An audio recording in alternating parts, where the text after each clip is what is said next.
Hi, welcome to my Vision News. Three news stories for you. First one is about a drone strike on a top Fano commander.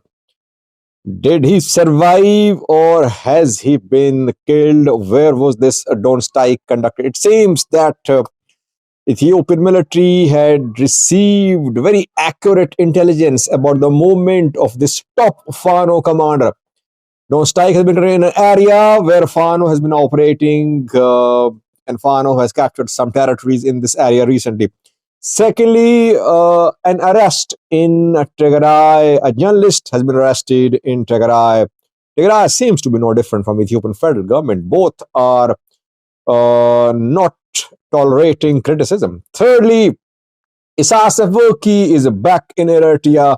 While he was interviewed in Saudi Arabia, he lashed out at the African Union. He's from Africa, but sitting in Saudi Arabia, he criticized African Union. What did he say? Firstly, viewers, we've seen that in a zone of the Amhara region in the past 1 week, Fano groups have taken control of new territories. They have entered some towns, they had to retreat, then they re-entered. But in this zone of the Amhara region, we have seen several attacks by Fano fighters. And this zone is not known for having extensive Fano presence. So Fano's entry in this zone is a relatively new development.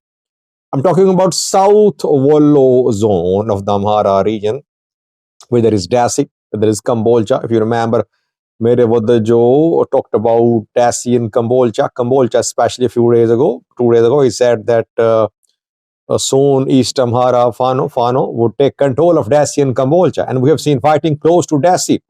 Fano fighters twice entered Vuchale, Urgasa, Hayek, close to Hayek too. In this zone, a drone strike has been conducted in South Wollo. Who was the target? Top Fano commander, who has been trying to organize Fano groups into a military. He has battlefield experience. Colonel Fantahun Mohabao. He is one of top Fano commanders. He's former colonel of Amhara Special Force. We've seen that his Fano group has secured some gains. Perhaps the Fano group which has secured most gains since the start of this conflict in the Amhara region is the group led by Colonel Fantahun Mohabao. Because of his battlefield experience, he has the ability to organize the group. We've seen this group operate in North Wollo too, and then reportedly Fantahun was leading the operation into South Wollo from North Wollo. Colonel Fantahun's group is in a strong position in Vagaltana, Ambasal, that is North Wollo, I think. But not just in North Wollo, in South Wollo as well. The new operation, recent one, in which Fano entered several town cities, reportedly Colonel Fantahun was part of the operation. That is why maybe Ethiopian military conducted a drone strike on Colonel Fantahun Mohabao. This is the first time that I've been able to confirm a strike specifically on a Fano commander. Drone strikes have been conducted in the Amhara region, but I could not confirm any direct attack, precise attack on a Fano commander in the past few days. That just shows that Fano fighters change their locations. It's difficult to get information about their whereabouts. Now, don't strike so far on Skandar, on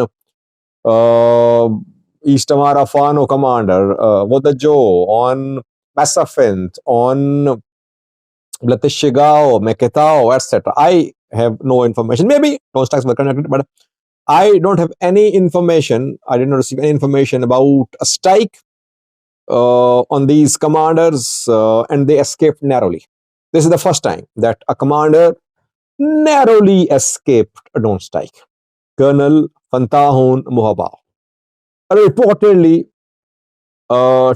3 Fano members killed in this drone strike. It was a precise hit, but somehow Colonel Fantahun Mohabao was not right on the spot where the bomb fell That is what the bomb was dropped. That is what we have learned from the ground. So Funtaun Mohbao is safe. 3 Fano fighters have been killed in this attack. Now it seems that military has decided to target Fano fighters through drone strikes. Though it has been a target of military for months, but now specific drone strikes on Fano commanders are going to be conducted. Just a few days ago, 3 to 4 days ago, we saw pictures of Skandar Naga. He was seen somewhere in the Amhara region. No one actually knows about the whereabouts of these Fano commanders. People don't cooperate with Ethiopian National Defense Force to provide exact information about the Fano commanders. Why? Maybe they support Fano. Maybe they are scared that Fano would fix them. Like we saw that Maro, a Fano commander who defected a few days ago, has been assassinated. I don't think people will provide information to Ethiopian federal forces, Ethiopian intelligence agents in the Amhara region about the whereabouts of Fano fighters. But somehow, military got information and connected on strike. Pantaon Mabao managed to escape, reportedly. Secondly, was Tigray region, no different from other Ethiopian regions, from Ethiopian federal government. Tigray interim government, no different from Ethiopian federal government. In terms of crackdown, in terms of denial of freedom of expression, freedom of information, freedom for journalists. We've seen dozens arrested by Ethiopian federal government, mostly in the Amhara region, but in the last 2 years, several Tigrayans were arrested too, journalists, activists, etc. Now there is peace in Tigray. There is no warlike situation, but still Tigray government is not ready to tolerate criticism. If you remember a few weeks ago rather, an opposition protest was crushed in Mekelle. Journalists were attacked, they were beaten, and they showed torture marks on their body. Opposition politicians were beaten. Nothing happened, by the way, and opposition did not protest after that. Then Getacheau's government refused to allow TPLF to organize a rally, and TPLF had to postpone the rally. Journalists again are suffering. One journalist arrested. This journalist, I remember, fought alongside TDF members. He was part of BBC. He quit his job and joined the struggle. I did a video, I remember, on this journalist. His name is Dasta Gabrematan.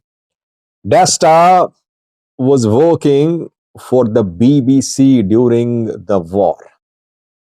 He did some reports about the war. And suddenly we saw pictures of Dasta joining TDF. So he fought alongside Tigray fighters. But he has been arrested.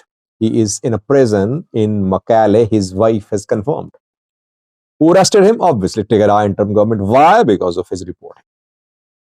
He was interviewed recently on Red Sea Observer, a news outlet, and there he spoke about Tigray government, about internal crisis in Tigray. His report did not go well with the Tigray interim government. It was decided to arrest Dastak Brahmadan. He is in custody. So no freedom of journalism, freedom of expression, freedom of information in Tigray. Journalists cannot report freely. Getacheau's government wants journalists of his choice in Tigray TV, in DWT, even those not working for state television, they are not allowed to work freely as well.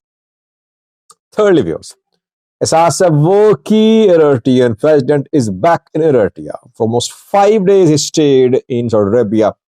He arrived a day earlier than other leaders in Saudi Arabia, and he stayed there.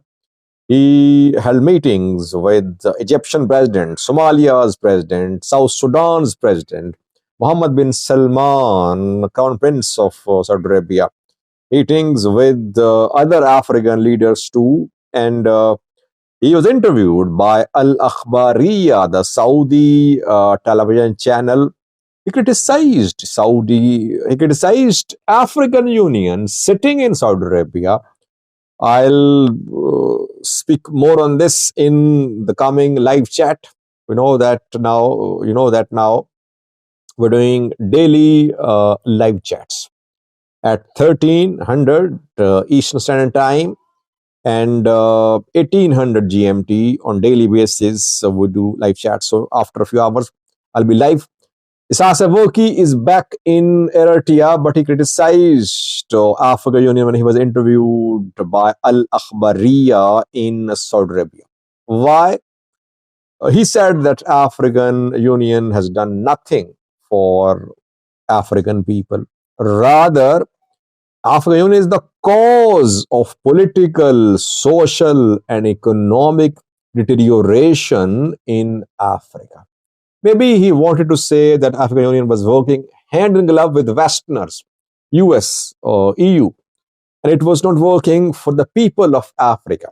So it was not protecting African people's interests. Again, at the interview, he talked about New World Order, though Saudi Arabia is part of the old world order, part of US world order.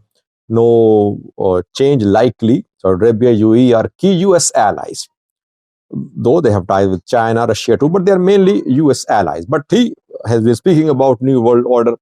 He spoke about that in China, in Russia, in Africa, in Kenya, I think, and Saudi Arabia too. Again, he repeated his position that world needs a new world order to protect itself from the exploitation of Western countries and US.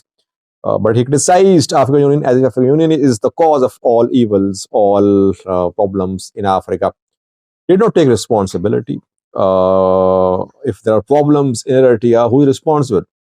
African Union or Isas Afwerki's government? He tried to portray as if everything is fine in Eritrea. Those who claim to be Eritreans and oppose Eritrean government are not actually Eritreans. They're anti-Eritrean elements. Thank you for watching.